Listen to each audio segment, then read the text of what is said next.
Lingulichnus are the infaunal traces of suspension-feeding lingulid brachiopods, and they're characterized by V-shaped sprida, or growth marks, as the animal moves up and down in the sediment. They also have a narrow internal sediment-filled tube that records the occurrence of the pedicle, which is kind of like the stalk on a brachiopod. The Lingulichnus core here is from the lower Triassic Montney Formation, and it's from just above the mid-Montney sequence boundary. The Lingulichnus illustrated here occur in an intertidal flat depositional setting in a coastal embayment / arid estuary on the west coast of the Pangaean supercontinent. Lingulichnus is a common trace fossil in the Montney Formation, and it occurs in both subtidal and intertidal deposits.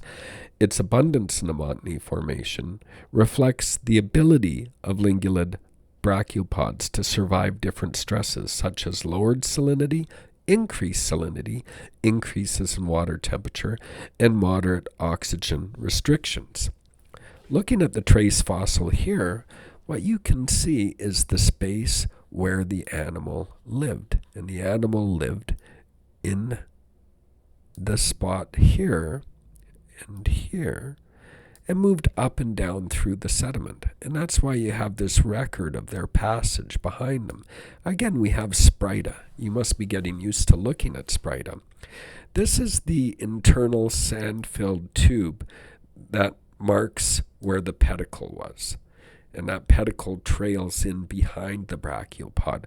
Let's look at a nice diagram made by J.P. Zonneveld in a paper he did about 20 years ago on Lingulichnus. And here you can see that the brachiopods take on a variety of orientations, but the way they get started in a burrow is they dig down, under, and up again, and then this is their living position. They filter feed at the sediment-water interface, and their pedicle hangs in behind them. And that gives us these characteristic forms that we see here. And we can zoom in on that a bit, and we can see them very, very well. Also, we can look at bedding plane views in this core because the core was cut in places, and you can see there's the pedicle. There's the kind of eye-shaped cross-section that the lingulid brachiopod forms, and then this is all the reworked zone around the brachiopod, and that makes for typical Lingulichnus.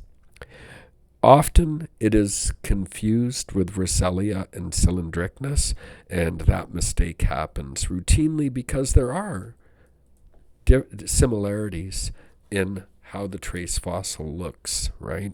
But unlike Cylindrichnus, which has concentric lining, same with Rosellia, these are sprida that build upwards, not around the animal, but just underneath.